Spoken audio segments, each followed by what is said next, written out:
TommyInnit was revived, and in the most unexpected way possible. Back?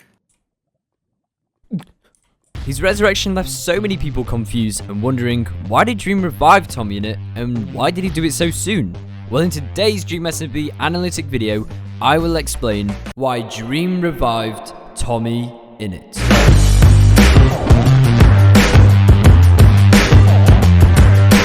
Hey! I noticed that you aren't subscribed. Well, you should definitely change that. Yeah, no one has to subscribe and follow my Twitch if you want to see more of this handsome strawberry.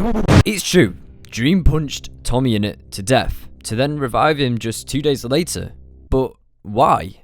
I get to that later, but for now, let's look at what happened last night on TommyInnit's stream. The stream starts and the screen is blank. There's no game, no text, there's nothing. However, there is one thing: voices. You may be thinking, voices? What do you mean? Well, we hear TommyInnit and Wilbur speaking. This proves the point that in the afterlife on the Dream SMP, ghosts can communicate with each other. The conversation is quite strange and definitely not normal. When we first hear the two talk, their relationship doesn't seem as great as it used to be. Tommy seems to be a bit bitter with Wilbur and was actually quite mean to him. The reason for this will be explained later on in the video. During their talk, they mentioned some pretty strange things, one of them being Morians.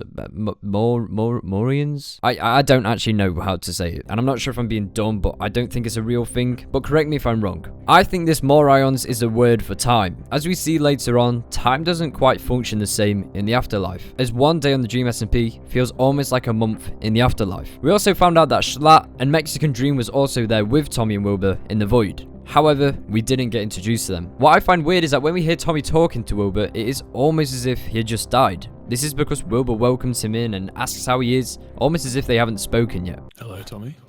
Hey. How's it going, man? You alright? Yeah, I'm better than ever. You're better than ever. I'm better than ever. You could say you're straight vibing right now. Finally, Tommy returns, but this is the weirdest part. Wilbur's voice suddenly disappears, and Tommy is left confused. Then out of nowhere, Tommy awakes. He isn't dead, and Dream had managed to bring him back to life.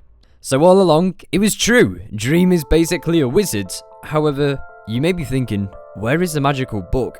And where did Dream hide it? Well, he didn't hide it. He mesmerized it. So what we have just learned is that Dream is a wizard and also has a brain capacity to mesmerize a whole spell, meaning this guy has too much spare time. When Tommy returns, he is shook, and he obviously doesn't know what to say and how to feel. He is just confused. Dream is straight away asking questions on what it was like and how does it feel to be dead. This obviously angers Tommy, as Dream has literally just killed him and then brought him back to life, which is basically taunting him. However, despite all of this happening, they don't actually seem that mad at each other, which is weird, because if he was just killed and brought back to life, surely you'd be questioning why they killed you in the first place. Which kind of makes me think, did they plan this? I can't see as though they did, because why would you fake an argument, and why would Tommy even sign up to be killed, not knowing if the revival book was even real?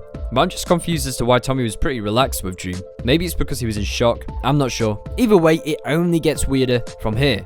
Tommy does become a little angered at one point, as he asks Dream why he left him in there for 2 months. However, we know that this isn't true. How long were you in there for? A month or so. 2 months. You were there for 2 days, Tommy.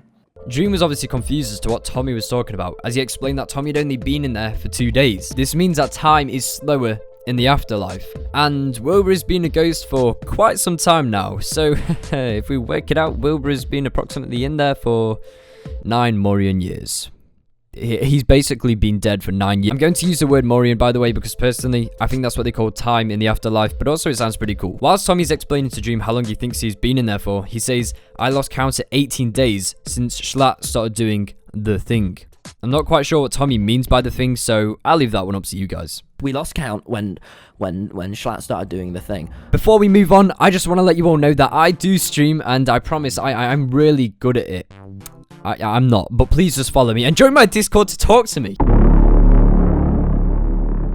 After the two had been talking, Tommy was trying to explain how horrible it was in the void. He says how it is just darkness and there is nothing there. He then tells Dream to never let Wilbur free. When I heard this, I was pretty shocked. I mean, the two used to be best mates, so What happened? Tommy tried to explain that Wilbur had said some messed up stuff, and he seems actually pretty frightened of what Wilbur has said. For the next like 20 minutes, Tommy is trying to convince Dream to never let Wilbur free. He says Wilbur told him the stuff he's going to do, and it is worse than anything Dream had ever done. Dream, you think you don't understand this. This is so much bigger than that a couple 100 IQ brain of yours, all right? What do you think it is that Wilbur's going to do? Let me know down below and comment your theories. Wilbur has spent the past 9 years in the void, so obviously he's going to be pretty insane. We can literally see how scared Tommy is, but I think telling Dream how powerful Wilbur is going to be was a pretty bad idea. Tommy pleads Dream to get rid of the book. This is obviously before Tommy knew that Dream had pulled a Sherlock Holmes move and mesmerized the entire revival book. However, after attempting to persuade Dream for a good 5 minutes, he then reveals he has mesmerized the spell. This makes things even worse. I can't imagine what stuff Wilbur must have told him, as Tommy even goes to the extent of saying Dream should kill himself, as he is too powerful. You're too powerful. You're too powerful. You're too powerful. Dream, burn the book. Own the book. This obviously boosts the green blob's ego even more, as he now begins to say that he is a god. Haha, this is going downhill.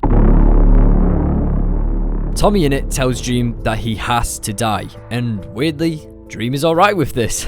Wait, what? Dream says that Tommy can kill him? Well, actually, it makes sense, and Dream has just pulled out another 1000 IQ play. You see, if Tommy kills Dream, then Tommy will be locked up in the prison for quite a long time, and will probably die because he has no food. Why is this, you may ask? Everyone thinks Tommy is dead, and so they have no reason to check the prison cell if they know Dream is also dead. Now you're probably thinking, oh well, they would see in chat that TommyInnit has joined the game and killed Dream. I know, I get these comments a lot, but I'm pretty sure because it is law, they ignore stuff like this. I mean, yes, they can obviously see that he's in the game, but it's all acting, remember guys, so let's pretend we didn't see this, alright, and let's move on. Like I mentioned earlier, telling Dream that Wilbur has become sinister and has these insane plans of taking over was a pretty dumb idea. We know that Dream also thinks exactly like that, and so having Wilbur and Dream on a team is literally just, it is impossible to defeat. Later on in Tommy's stream, Dream says how he will revive Wilbur. I'm gonna bring back Wilbur, and Wilbur's gonna help me escape. This is bad. In fact, this is very bad. Dream explained that because Wilbur has been in the void for about 9 years, he will listen to whatever Dream will say. He goes on saying that Wilbur is one of the smartest guys to have ever been on the Dream SMP, and that Wilbur will break Dream out of prison. But how? Well, Dream put it perfectly. Wilbur would owe his life to Dream. And having one of the greatest masterminds of the Dream SMP on his side, Wilbur is always guaranteed to help Dream escape. Now, there are a few theories that I thought of how this may happen. We don't know that when Dream revives people, they wake up next to Dream or in the original spot where they died. As we saw when Tommy woke up, he was in the exact same spot where he died. I mean, he couldn't really be anywhere else as he is in a small prison cell, but he woke up literally about where he died. And so, if Wilbur was brought back, would he wake up where he was slain or next to Dream? Let's say he comes back and he's where he died. What will happen? Well, obviously, everyone is going to be shocked to see Wilbur back alive and will be extremely confused. If Wilbur can tell everyone about Dream's revival trick, then they are going to want him to revive Tommy. Remember, at this point, they don't know that Tommy is actually alive. Dream will somehow manage to use this to his advantage. Maybe when Sam goes to open up the prison gate, he will see Tommy and be in shock. His first initiative is to rescue Tommy. He doesn't want him being killed again. And whilst at it, Dream could make his escape. This seems very unlikely and almost too easy to me. Another outcome, which in my opinion is much more likely, is for Wilbur to team up with Technoblade. Even though Techno did kind of blow up L'Manberg, the two will team. Why? Well, we know that Wilbur is evil now and probably wants death, let's be honest. He would team with Techno to break Dream out of the prison, as Techno still owes Dream the favour from when he rescued him from his execution. Wilbur will come up with a master plan and Techno will escalate it. It'll be one of the most awesome prison breaks and probably the coolest thing to take place so far on the Dream SMP. Let's say this happens. There's one issue. How would Dream be contacting Wilbur if he isn't in the prison with him? His mind. Yes, I know, kinda mad, but hear me out. What if Dream has the ability to manipulate people once they are revived? Maybe Tommy doesn't realize it yet, but Dream has control over part of his mind. Now, this part is really important, so listen closely. Maybe this is why Dream has control over Rambo. I know, genius, but what if Rambo was possibly just a normal Enderman? Which I think is very unlikely, but let's just imagine it. Dream killed the Enderman and tested out the revival spell on it. And to his surprise, it worked. And that is why Dream has control over a certain section in Rambo's mind. Now I know when Tommy was revived, Dream seemed shocked, but maybe that's because Dream hadn't tried it on a normal, living person yet, and only a mob. This seems very far-stretched, I agree, but I just thought it was a cool theory. Let me know your thoughts and what may happen down below. And remember, subscribe.